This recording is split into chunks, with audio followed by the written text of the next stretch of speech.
İranla bağlı gərginliyin davam etməsi, Amerika Birləşmiş Ştatlarının hərbi donanmasının yaxın şərqdə daha böyük qüvvə ilə yerləşdirilməsi, qərb dövlətlərinin ümumilikdə Avropanın İrana qarşı sanksiyalarının genişləndirilməsi, Sepahın terror təşkilatı elan edilməsi və digər anti-İran addımlar yenidən bir sualı gündəmə daşıyıb. ABŞ-İsrail bloku yaxud bu ölkələrdən hər hansı biri İrana hücum edəcəkmi?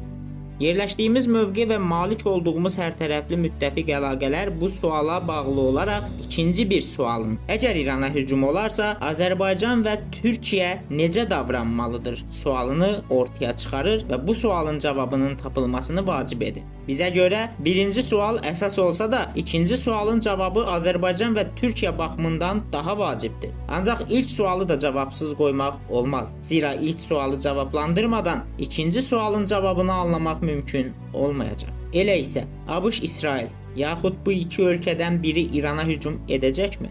Əslində nə ABŞ, nə İsrail İrana birbaşa hücum istəmir. Bu iki dövlət rejimin nizamsız yıxılmasını planlamır, çünki kimsə mollaların devrilməsindən sonra İranda nələr olacağını, ölkənin gələcəyini proqnozlaşdıra bilməz. Çünki İran hansısa Venezuela deyil, Kuba da deyil, Suriya, İraq və s. bu qəbildən ölkələrə bənzəmir. Mollaqratiya hər nə qədər məntiqsiz və ölkənin iqtisadi-siyasi çöküşünə səbəb olan siyasət yeritsə də, minilləri əhatə edən dövlətçilik təcrübəsi olan İranı idarə edirlər və İranın ideoloji birliyi, xalqının daxildə bir etnosun digərinə nifrət etsə də, xarici düşmənə qarşı ortaq dəyərlərdə birləşməsi amili onun əsas sərvətidir. Üstəlik, 1501-ci ildən İranda siyasi iqtidarı əlindən verməyən dini ideologiya bugün bütün aclıq və susuzluğa qarşı mübarizədə əsas amilə çevrilib. ABŞ da, İsrail də bunu anlayır və onlar İran-İraq müharibəsini də yaxşı oxuyublar. Nəzərə alaq ki, o zamanın İranına nəzərən indiki İranın silah sistemləri daha təkmil, ordusu daha təcrübəlidir. O zamana nisbətdə İran bugün yaxın şərqin hər nöqtəsində proksi qüvvələr şəbəkəsi qurub, bölgənin müxtəlif ölkələrinə təsir edə bilir, bəzilərinə isə real təhlükə hesab edilir.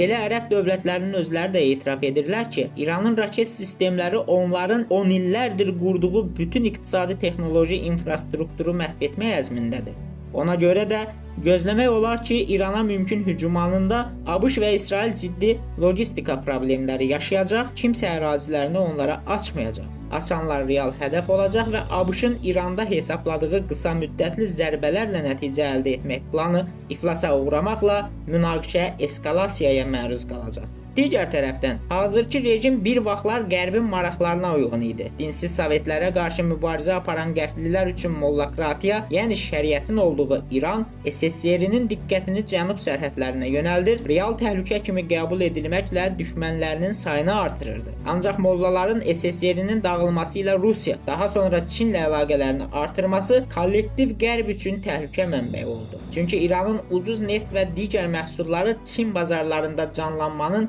əsas dəstəkçilərindən birinə çevrildi. Rusiya ilə hərbi siyasi yaxınlaşma Moskvanın Şərqi Avropada qərbə meydan oxuması üçün şərait formalaşdıran səbəblərdən biri oldu. Nəzərə almaq lazımdır ki, Rusiyanın pilotsuz uçuş aparatları sahəsindəki boşluqlarını tamamlayanlardan biri də məhz İran idi. Bunları nəzərə alanda aydın olur ki, özünün maksimalist şəriətçi rejimini qorumaq üçün ölkəsinin maraqlarını xarici dairələrə qurban verən mollaqratiya rejimi hər kəs üçün arzu olunandır. Bəs Qərb niyə onlara təzyiq edir? Çünki Qərb, xüsusilə ABŞ mollaları öz tərəfinə çəkməyə, İranın imkanları ilə Rusiya və Çinin güclənməsini əngəlləməyə çalışırlar. Mesaj aydındır. Mollalar Qərbin şərtlərinə boyun əyməli, İranın maraqlarını bu dəfə Qərbə qurban verməlidirlər. Bunu nəzərə alaraq demək olar ki, ABŞ son ana qədər, bütün təsir rıçaqları bitənə qədər molla rejimini təzyiq və qorxu altında saxlamaqla şərtlərini qəbul etdirməyə çalışacaq. Bu mümkünsüz olduqda isə Qərbə faydasız olan İranın Rusiya və Çinə faydalı olmasını da əngəlləməyə, yəni rejimi dəyişmək üçün zərbə endirməyə başlayacaqlar. Bəs həmin anda Azərbaycan və Türkiyənin İran siyasəti necə olmalıdır? Əvvəlcə qeyd edək ki, niyəsə Azərbaycanda bəzən iki yanaşma ilə qarşılaşırıq. Birincisi, bu fürsətdir. İrana qarşı cəbhədə yer almalı, Güney Azərbaycan məsələsini həll etməliyik. İkincisi, İran bizi də vura bilər, ona görə də onun yanında yer almalıyıq. Bizə görə hər iki seçim yanlışdır. Alternativ tapmaq lazımdır. Gəlin izah edək. Birinci versiyanı dəyərləndirək. İrana qarşı cəbhədə yer almaqla biz əslində hədəf oluruq. Çünki mümkün müharibədə mollalar son anda onlara qarşı olan hər kəsə zərbə vurmaqla qisas alacaqlar. İndiki məqamda bizim, elə Türkiyənin də uzaq durmalı olduğu əsas məqam kimlərinsə marağına görə İranla qarşı durmaya girməkdir. Əgər bir gün İran bizə qarşı təxribat etməyə hazırlaşarsa, o zaman nə qədər yara alsaq da canını da almalıyıq. Ancaq indi hansısa ABŞ və ya İsrailin yaxud Qərbin maraqlarına görə münaqişəni gözə almaq axmaqlıq olar. Həm də ki, bu mərkəzlərin heç biri bizə Güney Azərbaycan məsələsində müttəfiq olmayacaq. Əksinə Türk dünyasının birləşməsinin və hegemon ruhunu qaytarmasının qarşısında mane olacaqlar. İkinci versiyanı dəyərləndirək. Bizə heç İrana görə Qərblə də düşmən olmaq lazım deyil. Hər nə qədər köhnə nizam, yəni təkqütüblü sistem dağılmağa doğru getsə də, hələ də güc, beynəlxalq sistem və iqtisadiyyat onların əlindədir və yeni dünya sistemi, çoxqütüblü dünya nizamı formalaşmayıb.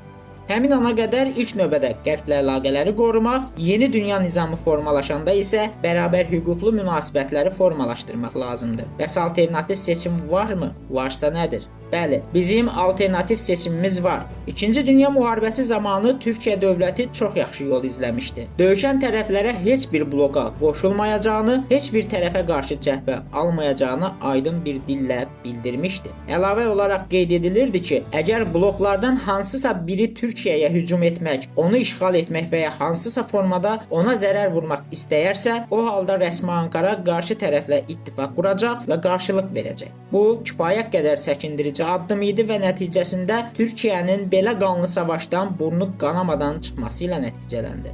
Bugün Azərbaycan da Türkiyədə eyni təcrübəni, bu dəfə vahid nöqtədən müttəfiq tərəflər kimi mümkün müharibə tərəflərinə çatdırmalıdır. Hər iki tərəf yeni düşmən qazanmaqdan çəkinəcəyi üçün bizim mövqeyimiz onlara aydın olacaq və kimsə Azərbaycan və Türkiyəni hansısa formada eskalasiyaya qatmağa cəhd etməyəcək. Çünki bu həmin tərəf üçün düşmən qazanmağa bərabər addım olacaq. Mümkün müharibənin sonuna doğru isə nəticədən asılı olaraq dövlətlərimizin siyasətinə yenidən baxmaq olar. Qalib gələnin kim, məğlub olanın kim, yaxud qalib və ya məğlub olmadan geri çəkilənin kim olmasına görə üstün tərəflə koordinasiyanı artırmaq lazım gələcək. Beləcə Azərbaycan da Türkiyədə münaqişə tərəfinə çevrilməməklə yanaşı, münaqişədən sonra yeni yaranacaq reallıqların da əsas tərəfinə çevriləcək.